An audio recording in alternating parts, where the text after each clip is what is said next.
کوشش مت کرو. یہ بھی زمانے جاہلیت میں ہوتا تھا اور آج بھی ہوتا ہے.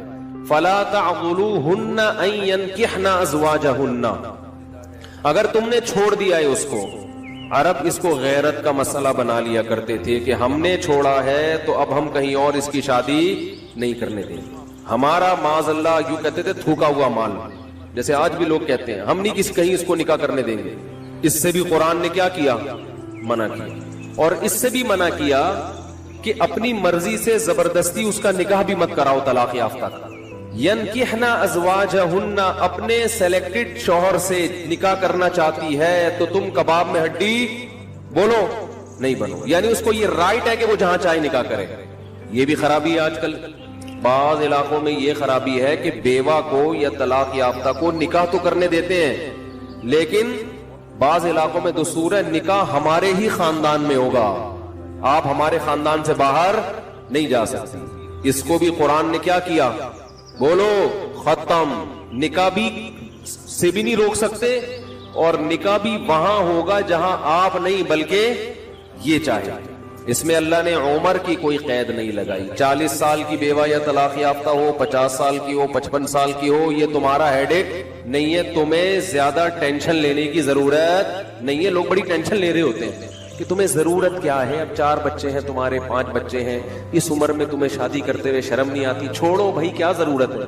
تو اللہ فرماتے ہیں کہ تمہیں اس ٹینشن لینے کی ضرورت, بولو یہ اس کا ہیڈ ایک ہے, یہ تمہارا ہیڈ ایک نہیں ہے. جیسے کوئی 4 شادیاں کر رہا ہے تو اس کا ہیڈ ایک ہے نا, آپ کا ہیڈ ایک تھوڑی ہے. یہ آپ پتہ نہیں کیوں پریشان ہے, مفتی صاحب کو کیا ہو گیا, وہی ان کا ہیڈ ایک ہے, آپ کا ہیڈ ایک نہیں ہے. یہ میں اپنی بھی درمیان میں لگا دیتا ہوں. تو ہر ایک کے ہیڈ ایک ہم نے پالے ہوئے ہیں. وہ یہ کیوں کر رہا ہے, وہ یہ کیوں کر رہا ہے, وہ کم عمر سے شادی کیوں کر رہا ہے, وہ بڑی عمر سے شادی کیوں کر رہی ہے. یہ ہوتے ہیں نا لوگوں کے مسائل. اس نے یہ کیوں کر لیا. ایک خاتون نے مجھے بتایا کہ وہ ایک دفعہ بیوہ ہوئی, اللہ کی قدرت دوبارہ شادی, دوبارہ بیوہ ہو گئی. تیسری دفعہ جب ان کی شادی ہو رہی تھی لوگ مذاق اڑا رہے تھے, بس کرو یار 2 دفعہ بیوہ ہو گئی, اب آرام سے بیٹھو. اب وہ بیوہ تو کوئی بھی ہو سکتا ہے, جوانی میں بھی عورتیں بیوہ ہو جاتی ہیں. تو اب دیکھو لوگوں کو تکلیف ہو رہی ہے, بھائی یہ اس کا ہیڈ ایک ہے. اچھا لوگ اس سے شادی کرتے ہوئے ڈر رہے تھے ان سے کہ میں بھی بیوہ, پھر میں نہ مر جاؤں. اس کا اس سے کوئی تعلق نہیں ہے. ہو سکتا ہے 2 دفعہ بیوہ ہونا تقدیر میں لکھا ہو, 3 دفعہ نہ ہو. یہاں مجھے وہ چٹکلا یاد آتا ہے, وہ ایک آدمی نے, ابھی چھوڑو چٹکلوں کو, بھی قرآن کو فوکس کرتے ہیں. آخر میں چٹکلے ہونا یہ صحیح ہوتا ہے, درمیان میں ہی آ جائیں تو پھر سارا موضوع چینج ہو جاتا ہے. اتنے اچھے احکام بیان ہو رہے ہیں قرآن کے, آگے اس کو آپ نے لوگوں کو بتانا بھی ہے. تو اللہ نے حکم دیا کہ طلاق کے بعد ایک دھیلا واپس نہیں لینا. خلا کی صورت میں لے سکتے ہو, مگر خلا بھی شوہر کی رضا سے ہوتا ہے, یک طرفہ نہیں ہوتا, یاد رکھیں. دوسرا کام تم نے کیا کرنا ہے, اس کو کہیں اور نکاح سے روکنا نہیں ہے. تیسرا کام یہ کرنا ہے, نکاح بھی وہاں کرنا ہے جہاں وہ چاہتی ہے. تمہاری مرضی نہیں مسلط ہوگی, اس کی مرضی چلے گی. اور اگر پرانے شوہر سے نکاح کرنا چاہے اور 2 طلاقیں ہوئی ہو تو وہاں بھی کر سکتی ہے, کیونکہ آیت کا ایک شان نزول بھی ہے. ایک صحابی نے اپنی بہن کا نکاح کسی صحابی سے کرایا, تھوڑے دنوں میں طلاق ہو گئی. طلاق ایک تھی, عدت ختم ہوئی, نکاح ختم. اب تھوڑے دنوں کے بعد دوبارہ ان دونوں کا دل چاہنے لگا کہ ہم آپس میں کمپرومائز کرتے ہیں. ہوتا ہے وقتی طور پر اختلافات بہت زیادہ ہوتے آتے ہیں, جب دور رہتے ہیں تو آپس میں میلان ہونے لگتا ہے. لیکن وہ جو صحابی تھے نا جن کی بہن کو طلاق ہوئی تھی, انہوں نے کہا کہ اب میں اپنی بہن کا نکاح دوبارہ اس آدمی سے بولو نہیں کروں. اور کہا کہ یا رسول اللہ, میں نے ان کی عزت کی, ان کو اپنی بہن نکاح میں دی, انہوں نے لڑائی جھگڑا کر کے طلاق دے کے گھر میں بٹھا دیا, میں کیسے دوبارہ. ایک ذلت محسوس ہوتی ہے نا انسان کو. قرآن میں اللہ نے آیتیں نازل کی کہ اگر وہ اپنے شوہر سے نکاح کرنا چاہتی ہے تو درمیان میں رکاوٹ مت بنو. لڑے بھی وہ خود تھے, اب جڑ بھی خود رہے. نہیں آ رہی بات. اس کو بھی لوگ غیرت کا مسئلہ بنا لیتے, سسر صاحب بنا لیتے ہیں. میرے داماد نے میری بیٹی کو طلاق دی ہے, میں تو نہیں واپس بھیجوں گا. بھائی دنیا میں جو آدمی میں لچک نہیں ہے نا, فلیکسیبلٹی نہیں ہے, لچک نہیں ہے جس میں, وہ کبھی بھی کامیاب نہیں ہو سکتا. یاد رکھ, یہ جو ہوتا ہے نا میں اصول کا پکا, بھائی اصول کا پکا ہونا تو اچھا ہے, لیکن یہ اصول ہی غلط ہے کہ جو کہہ دیا تو اس پہ قیامت تک قائم رہنا ہے. یہ اصول ہی غلط ہے. اصول یہ ہونا چاہیے کہ جب موقع کی مناسبت سے جو بات ٹھیک لگے گی اپنے آپ کو چینج کر لوں گا. یہ اصول ٹھیک ہے, اس اصول پہ پکے رہو. اور یہ نبی سے ہمیں ملتا ہے یہ اصول. حدیث میں آتا ہے ایک صحابی نبی کے پاس آئے, مجھے صدقہ چاہیے, یہ چاہیے, وہ چاہیے. آپ نے فرمایا اللہ کی قسم تم پر خرچ نہیں کروں گا میں. وہ چلے گئے, آپ نے دوبارہ بلایا, فرمایا ان پہ صدقہ کرو، دے دو۔ وہ پریشان، یا رسول اللہ آپ نے تو قسم اٹھائی تھی کہ میں آپ کو نہیں دوں گا۔ آپ نے فرمایا من رأى على يمين فرأى غيرها خيرا منها فليكفر عن يمينه، کہ جو شخص کسی بات پہ قسم اٹھا لے، جائز بات ہو، کوئی اگر حرام پہ قسم اٹھائی وہ تو بچنا لازم ہے نا، کہ میں گناہ نہیں کروں گا، وہ تو ویسے ہی حرام ہے۔ جائز کام، صدقہ تو جائز ہے نا، بلکہ ثواب ہے۔ فرمایا کوئی کسی جائز کام پہ قسم اٹھائے، پھر بعد میں اس کو خیال ہو کہ مجھے قسم توڑ دینی چاہیے، اس کا مائنڈ کیا ہو گیا؟ چینج، تو اسے چاہیے قسم توڑ دے اور کفارہ ادا کر دے، اس قسم پہ قائم بولو نہ رہے۔ قسم پہ جب قائم نہ رہنے کا حکم ہے تو بغیر قسم کے میں نے جو بول دیا بس وہ پتھر پہ لکیر بن گیا، یہ تو پاگل اور گدھے ہونے کی علامت ہے۔ قسم بھی اگر کھا لی ہو تو بھائی اس وقت یہ خیال تھا کہ نہیں دینا، اب زمینی حقائق کہہ رہے کہ اس کو دینا ہے، تو اب قسم توڑو، کفارہ ادا کرو اور دے دو۔ بات نہیں آ رہی میرا خیال ہے؟ یہ کس کی سیرت ہے؟ نبی کی۔ نبی سے زیادہ کسی کی پکی زبان ہو سکتی ہے؟ لیکن ایسی لچک سکھائی ہے کامیاب بننے کے لیے کہ یہ نہیں کہ جو کہہ دیا تو وہ پتھر پہ لکیر۔ گراؤنڈ ریئلٹی کے لحاظ سے، ماحول کے چینج ہونے کے لحاظ سے آپ نے اپنا رویہ کیا کرنا ہے؟ چینج کرنا ہے۔ اس وقت آپ کی رائے یہ تھی، اب آپ کی رائے وہ ہے، کیونکہ زمینی حقیقت بھی چینج ہوتی ہے اور انسان کی نالج بھی چینج ہوتی ہے اور انسان کی رائے بھی چینج ہوتی ہے۔ بعض دفعہ نالج چینج نہیں ہوتی، انسان تانے بانے ملا کے ایک رائے قائم کرتا ہے، بعد میں جب اور گہرا سوچتا ہے تو اسے لگتا ہے کہ وہ رائے ٹھیک نہیں تھی، تو وہ اسٹیٹمنٹ اس کا کیا ہو جائے گا؟ چینج۔ کوئی بات نہیں، دن میں 100 دفعہ چینج ہو جائے۔ ناکام وہ ہے جو کہہ دیا تو اڑ گیا، بس کچھ بھی ہو جائے۔ اب دیکھو ایک آدمی آپ کو مستحق نظر نہیں آ رہا تھا، آپ نے کہا اللہ کی قسم تجھے میں صدقہ نہیں دوں گا، تو فراڈی ہے۔ بعد میں پتا چلا نہیں فراڈی نہیں ہے، آپ کو نہیں، میں نے تو بول دیا تھا میں نہیں دوں گا۔ بھائی اب فراڈی ہونے کی بیس پہ نہیں دے رہے تھے تو اب پتا چل گیا یہ فراڈی نہیں ہے۔ بعض دفعہ پہلے بھی پتا تھا فراڈی نہیں ہے، اب بھی پتا ہے نہیں ہے، لیکن پہلے خیال تھا کہ نہیں دینا چاہیے، اب خیال ہے کہ دے دینا چاہیے، تو رائے چینج کر لو۔ بہت مشکل ہے۔ اور گھریلو جھگڑوں میں تو میاں بیوی کی طبیعت میں اگر لچک نہیں ہے نا، 4 دن بھی ان کا رشتہ نہیں چل سکتا۔ یہ تو مجھ سے ابھی لکھوا کے سگنیچر انگوٹھے لگا لو، جیسے سبزی والے نے ٹھپے لگائے تھے انگوٹھے لے کے گھوم رہا ہوں، لیکن آپ انگوٹھے نہیں، آپ مجھے پکڑ لینا، میں کہاں بھاگوں گا۔ وہ جب بھی انگوٹھے کی بات آتی ہے مجھے وہ سبزی والا یاد آتا ہے جس کو میں نے بزنس کے لیے پیسے دیے تھے اور اس نے ایمانداری میں اسٹیمپ پیپر پہ اپنے انگوٹھے لگا کے دیے تھے۔ جب وہ پیسے لے کے بھاگا تو 3 سال میں نے وہ انگوٹھے سنبھال کے رکھے۔ اب لوگ مجھے کہتے ہیں نا وہ فلاں آدمی کو میں اتنے کروڑ روپے دے رہا ہوں تو اتنا ایماندار ہے، میں تو اسٹیمپ پیپر پہ لکھوا رہا ہوں اور انگوٹھے بھی لگوا رہا ہوں۔ میں کہتا ہوں یہ انگوٹھوں کا تذکرہ میرے سامنے مت کیا کرو، انگوٹھوں سے کچھ بھی نہیں ہوتا۔ بندہ اگر 2 نمبر ہے، اسٹیمپ پیپر بکری کو کھلا دینا، کسی کام کا نہیں ہے یہ اسٹیمپ پیپر، عدالت سے بھی نہیں نکلوا سکتے، سمجھتے ہو؟ لکھوایا کرو ضرور لیکن اس سے ہوگا کچھ بھی نہیں۔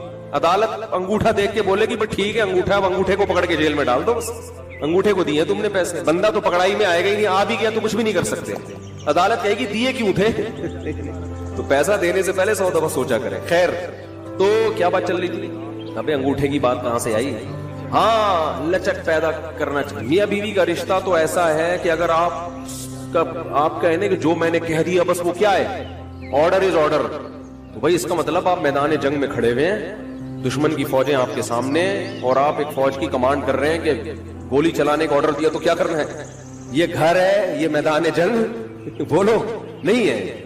یہاں آپ کا اسٹائل یہ ہونا چاہیے، آپ نے بیوی کو آرڈر دیا، گراؤنڈ ریئلٹی یہ کہہ رہی ہے کہ بھائی میرا روب اس پر بیٹھا ہوا ہے اور وہ پکوڑے بنا کے خود ہی کھا رہی ہے، آپ کو ایک لقمہ بھی نہیں کھانے دی، آپ غصے میں آئے، آپ نے کہا بیگم مزید پکوڑا اگر کھایا نا تو گراؤنڈ ریئلٹی کہہ رہی ہے کہ اس دھمکی سے یہ پکوڑے کھانا چھوڑ دے گی، لیکن آگے اس کا ایٹیٹیوڈ آپ نے دیکھا، اس نے کہا تو کیا کر لے گا، فوراً وہ کرچلی اٹھائی، تو کیا کر لے گا، فوراً لچک پیدا کرو، بولو تو صبر کروں گا اور کیا کروں گا، یہ کامیاب، یہ گھر کیا کیسے چلے گا، یہ رشتہ جوڑا رہے گا اگر آپ نے اس کے بسم اللہ الرحمن الرحیم۔ عورت کا سر پر جوڑا باندھنا، کیا آپ صلی اللہ علیہ وسلم کی ایسی کوئی حدیث ہے کہ میری امت کی عورتوں نے اونٹ کے کوہان کی طرح جوڑے باندھے ہوئے ہوں گے؟ تو کیا عورت کے لیے جوڑا باندھنا جائز ہے؟ اگر گھر میں غیر محرم نہ ہو تو کیا اس صورت میں باندھ سکتی ہے؟ نیز اس حالت میں نماز ہو جاتی ہے یا نہیں؟ امت اللہ صاحبہ انڈیا سے۔ رسول اللہ صلی اللہ علیہ وسلم نے فرمایا کہ قیامت میں ایسی عورتیں پیدا ہوں کاسیات عاریات، لباس پہننے کے باوجود برہنہ ہوں گی، اور فرمایا رؤوسہن کاسنمۃ البخت، ان کے سر ایسے ہوں گے جیسے اونٹ کے کوہان، جیسے اونٹ کا کوہان اٹھا ہوا ہوتا ہے نا، تو ایسے سر ان کے اٹھے ہوئے ہوں گے۔ اس سے صاف پتہ چلتا ہے کہ عورت کے لیے سر کے بال اوپر کی طرف اٹھا کے رکھنا یہ ناجائز اور حرام ہے۔ تو جوڑا باندھنا ہے تو پیچھے کی طرف باندھے، اوپر کی طرف نہ باندھو، چاہے محرم ہو یا نہ ہو، اس سے کوئی فرق نہیں پڑتا۔ تو ایسی عورتوں کے بارے میں نبی نے فرمایا لا یجدن ریح الجنہ وان ریحها لیوجد من مسیرۃ کذا وکذا، یہ جنت کی خوشبو بھی نہیں پائیں گی، حالانکہ جنت کی خوشبو تو بہت دور سے محسوس ہو۔ اور ایسی حالت میں عورت کے لیے نماز بھی جائز نہیں ہے، مکروہ تحریمی ہے، کیونکہ نماز کے اندر گناہ کا ارتکاب کیا جا رہا ہے۔ جب بھی گناہ کے ساتھ نماز پڑھی جاتی ہے تو اس کا اعادہ لازم ہوتا ہے۔ جوڑا بنا کر نماز، اتر پردیش یو پی، یہاں سے خاتون نے پوچھا ہے، اتر پردیش ہمارا بھی وطن جو ہے نا یو پی ہے، سہارنپور، جب بھی کوئی صاحب اتر پردیش سے رابطہ کرتے ہیں نا تو ایک دم ہمیں اپنے ابا دادا یاد آ جاتے۔ کیا بال کو جوڑا بنا کر نماز ہو جاتی ہے؟ بال کا جوڑا بنا کر اگر سر پہ یعنی اوپر کی جانب جوڑا بنایا ہے تو پھر نماز مکروہ ہے، کیونکہ ہم نے ایسی عورت پر لعنت وارد ہوئی ہے۔ پیچھے کی جانب اگر جوڑا بناتی ہے خاتون۔ آئی لائنز لگانا، یو پی سے کسی نے پوچھا ہے خواتین کے لیے آنکھوں پر آئی لائنز لگانا کیسا ہے؟ میں نے سنا کہ یہودی لگایا کرتے تھے۔ آئی لائنر یہ کیا ہوتا ہے بھائی؟ آئی لائنر یہ کیا ہوتا ہے؟ کاجل کی طرح ہوتا ہے۔ بہرحال جی یہ کہہ رہے ہیں کاجل کی طرح کی کوئی چیز ہے آئی لائنر، تو لگانا جائز ہے، یہودی تو لگایا کرتے تھے، لگاتے بھی ہوں، تو یہ تو ایک زینت کی چیز ہے، اس کا یہودیوں سے کوئی مذہبی رسم تھوڑی ہے۔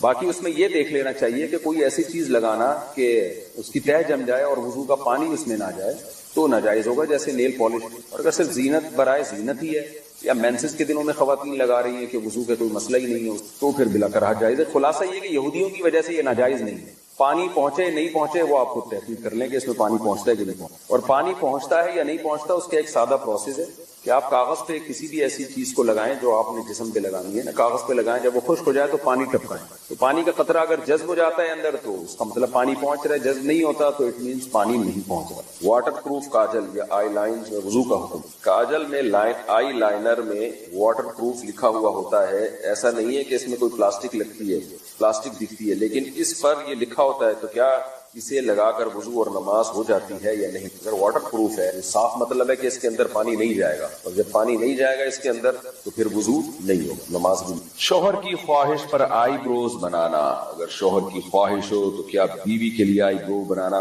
جائز ہوگا؟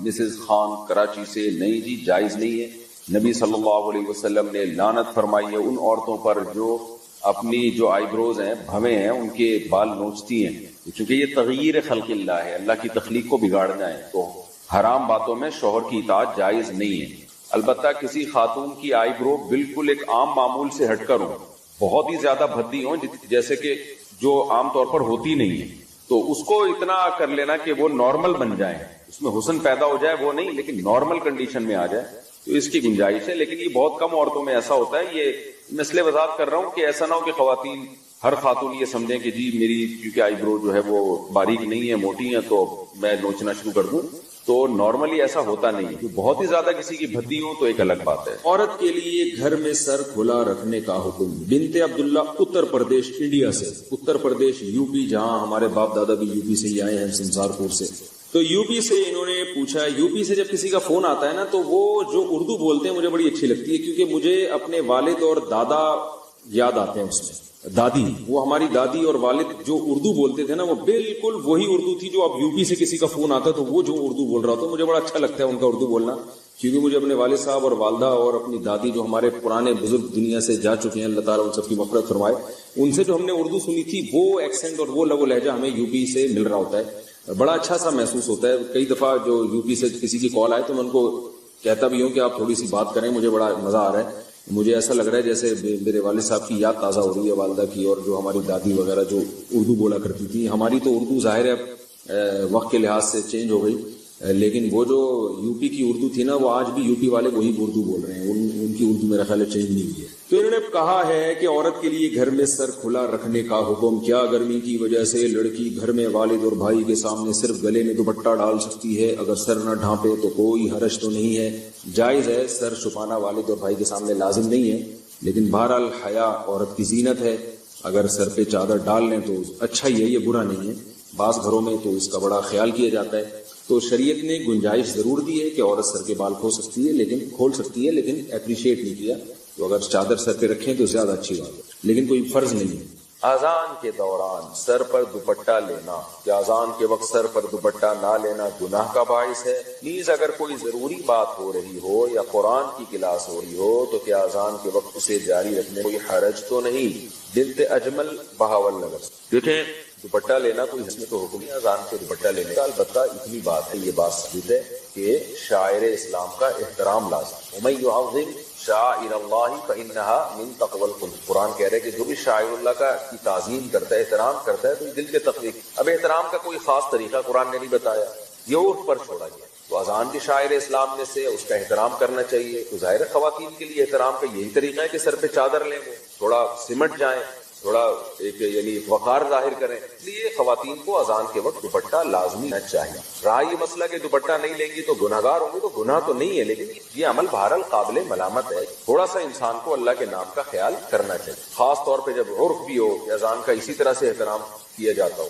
اور رہا یہ مسئلہ کہ اس وقت باتیں کرنا یا قرآن کی کلاس, تو بہتر تو یہی, بہت تاکید ہے اذان کے احترام کی. اذان جب ہو رہی ہو تو آپ اپنی کلاس کو تھوڑی دیر کے لیے روک لیں. حتیٰ کہ فقہا کہتے ہیں بہتر یہ کہ تلاوت بھی نہ کی, باتیں بھی نہ کی جائیں اذان کو. البتہ اس سے وہ اذان مراد ہے جو آپ کے محلے کی مسجد, کیونکہ اذانیں بھی 4-4 5-5 آوازیں آ رہی ہوتی ہیں, تو بس وہ جو آپ کے محلے کی مسجد کی اذان ہے آپ اس کا احترام کر لیں تو کافی ہے. باقی اذانیں ہو رہی ہیں پھر تو فرض واجب تو نہیں ہے یہ عمل, لیکن یہ اذان کے احترام کا بہرحال تقاضا ہے. ہاں, کوئی بہت ہی اہم مجلس ہو جس کو بعد میں کرنا ممکن نہ ہو, وہ ایک الگ بات ہے, اس میں پھر اذان کے وقت بھی اس کو جاری کیا جا سکتا ہے. نقاب عورت کے لیے پورا جسم ہے, چہرے کے نقاب نہ کرنے کے بارے میں کیا حکم ہے؟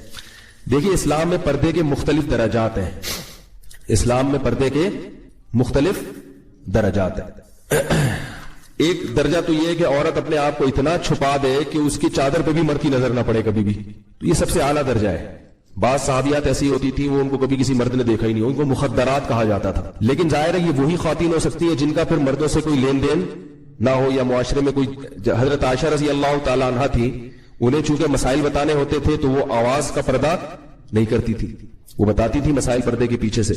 لیکن کچھ صحابیات ایسی تھیں جو اپنی آواز بھی مردوں سے چھپاتی تھی. اعلیٰ درجہ ہے, کوئی عمل کرنا چاہے اور اس میں کوئی نقصان بھی نہ ہو تو سب سے اعلیٰ درجہ ہے, لیکن لازم نہیں ہے. دوسرا درجہ یہ ہے کہ عورت اپنا چہرہ کھولے اور اپنے ہاتھ اور اپنے پاؤں کھول لے, باقی پورا جسم غیر محرم مرد سے. یہ سب غیر محرم کی باتیں ہو رہی ہیں, محرم مراد نہیں ہے, محرم سے پردہ نہیں ہوتا. تو غیر محرم مرد سے چہرہ, ہاتھ اور پاؤں کے علاوہ پورا جسم کیا کر لے, چھپا دے. یہ والا پردہ چاروں ائمہ کے نزدیک بولو بھائی فرض ہے, یعنی کم از کم اتنا درجہ. اس میں کسی کا کوئی اختلاف بولو بھائی نہیں, کوئی اختلاف نہیں ہے. ایسی عورت اپنے سر کے بال نامحرم کے سامنے نہیں کھول سکتی, ٹھیک ہے نا, اپنی پنڈلیاں اپنی کلائیاں نہیں کھول سکتی. چہرہ اور ہاتھ, اس کے بارے میں کیا ہے بولو بھائی اختلاف. باقی چہرہ اور ہاتھ کے بارے میں راجح قول کیا ہے؟ تو دیکھیں, راجح قول یہ ہے کہ چہرے کا پردہ جوان عورت پر ضروری ہے, مگر وہ چہرہ سطر میں داخل نہیں ہے. سطر کا مطلب یہ ہوتا ہے جیسے ناف سے لے کے گھٹنے تک مرد کے لیے چھپانا ہر حال میں کیا ہے, ضروری ہے نا, چاہے کسی کو فتنے کا اندیشہ ہو یا نہ ہو. یہ وہ ایریا ہے جو آپ نے بہرحال چھپانا ہے, اس کا کسی کے سامنے کھولنا مجبوری کے بغیر, علاج کے لیے ایک الگ بات ہے, عام حالات میں کسی کے سامنے کھولنا بھی بالکل کیا ہے, حرام ہے, جائز نہیں. تبھی جو ریسلنگ آتی ہے اس کو کیوں غلط کہتے ہیں بھائی, یہ نیکڑے پہن کے. ایک لڑکے ہمارے شاگرد فٹ بال کھیلتے تھے, کہتے یار اس میں کیا ہے, میں نے کہا فٹ بال کھیلو لیکن کپڑے کیا ہونے چاہیے, گھٹنے آپ کے ڈھکے ہوئے ہونے چاہیے. تو یہ مرد کے لیے سطر ہے. تو عورت کے لیے چہرہ, ہاتھ اور پاؤں کے علاوہ کا جو ایریا ہے نامحرم کے لیے وہ کیا ہے, سطر ہے. اس میں فتنے کا اندیشہ ہو یا نہ ہو, جوان عورت نے بہرحال وہ بولو بھائی چھپانا ہے. بوڑھی عورتوں کو کچھ چھوٹ دی ہے شریعت نے, لیکن جوان عورت نے, اور 50 سال کی عورت بھی یاد رکھو جوان ہوتی ہے. بعض لوگ جوان کا مطلب لیتے ہیں کہ 19 سال کی ہو, جب تک بالکل اس کو اتنی چہرے پہ جھریاں نہ آ جائے کہ استری کرنے کی باقاعدہ ضرورت پڑ جائے, اتنی جب تک جھریاں نہیں آتی وہ کیا سمجھی جاتی ہے شریعت کی نظر میں جوانی. اتنی زیادہ اس میں اٹریکشن ختم ہو جائے کہ کسی کو پیسے بھی دونا تو وہ شادی کرنے کے لیے تیار ہو. جیسے ایک چٹکلا ہے, ٹائم ہے سنا دوں. وہ ایک آدمی کی شادی ہوئی, اس نے بغیر دیکھے شادی کی, اس کو بتایا گیا بھائی بڑی حسین دلہن ہوگی. جب اس نے دیکھا تو وہ تو بالکل ہی بہت ہی بیچاری بدصورت تھی. تو